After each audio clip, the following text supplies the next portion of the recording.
একজন খালেদা জিয়া ছিলেন বলেই সার্বভৌমত্ব সুরক্ষিত ছিল, এমন মন্তব্য করেছেন বিএনপির সিনিয়র যুগ্ম মহাসচিব রুহুল কবির রিজভী।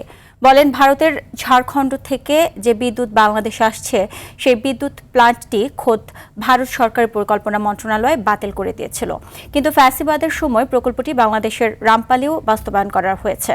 তবে এই ধরনের দেশবিরোধী প্রকল্প বেগম খালেদা জিয়াকে দিয়ে কখনোই করানো সম্ভব হয়নি বলেই তাকে জেলে ঢোকানো হয়েছে। চিকিৎসা না দিয়ে তিলে তিলে মেরে ফেলার পরিকল্পনা করা হয়েছে। তিনি আরও বলেন, বাংলাদেশে এখনও কয়লা এবং গ্যাস রয়েছে, সেগুলো কুক্ষিগত করার জন্য আঞ্চলিক মহাশক্তি ও বৈশ্বিক মহাশক্তি ষড়যন্ত্র করে যাচ্ছে। সকালে গুলশানে খালেদা জিয়ার আলোকচিত্র প্রদর্শনীর উদ্বোধনকালে তিনি এসব কথা বলেন। এটা ইন্ডিয়ার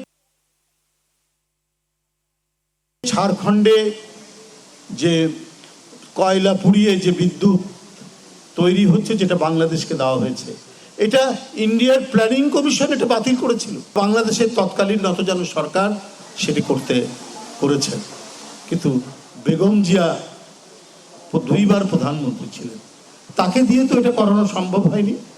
তাকে দিয়ে করানো সম্ভব হয়নি বলেই তাকে দীর্ঘ সময় ধরে নির্যাতন ভোগ করতে হয়েছে, কারাগারে থাকতে হয়েছে, এমন অসুস্থ করা যাতে ধীরে ধীরে তিনি মৃত্যুর কোলে ঢলে পড়ে।